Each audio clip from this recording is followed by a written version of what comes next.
എറണാകുളം മഴുവന്നൂരിൽ മദ്യപാനത്തിനിടെ കോടാലി കൊണ്ട് തലക്കടിച്ച് കൊലപ്പെടുത്താൻ ശ്രമം.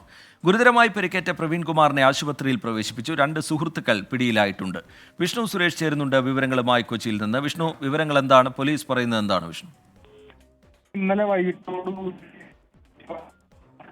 ഒരു വീട്ടിൽ വെച്ച് തർക്കമുണ്ടായത്. ഈ തർക്കത്തിനിടയിലാണ് പ്രസാദിന്റെ കോടാലി കൊണ്ട് സുഹൃത്തുക്കൾ അടിച്ചത്. അവിടെ നിന്ന്